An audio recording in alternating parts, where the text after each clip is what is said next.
Inside the box, you'll find everything you need for a clean install and a smart charge session. First, we have the charge station, which is the brains and the muscle behind each charge session. On the back of the station, we have the mounting plate that attaches to the wall and holds the charger to the wall.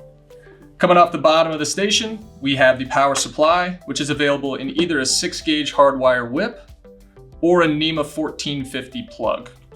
Coming off the other side, we have a 25-foot charging cable, and on the end of that, we have the charge connector, which is either available in the NACS or the J1772 configurations.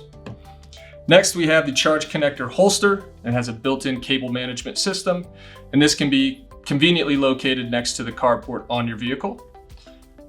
Then we have all the hardware you need for each stage of this installation.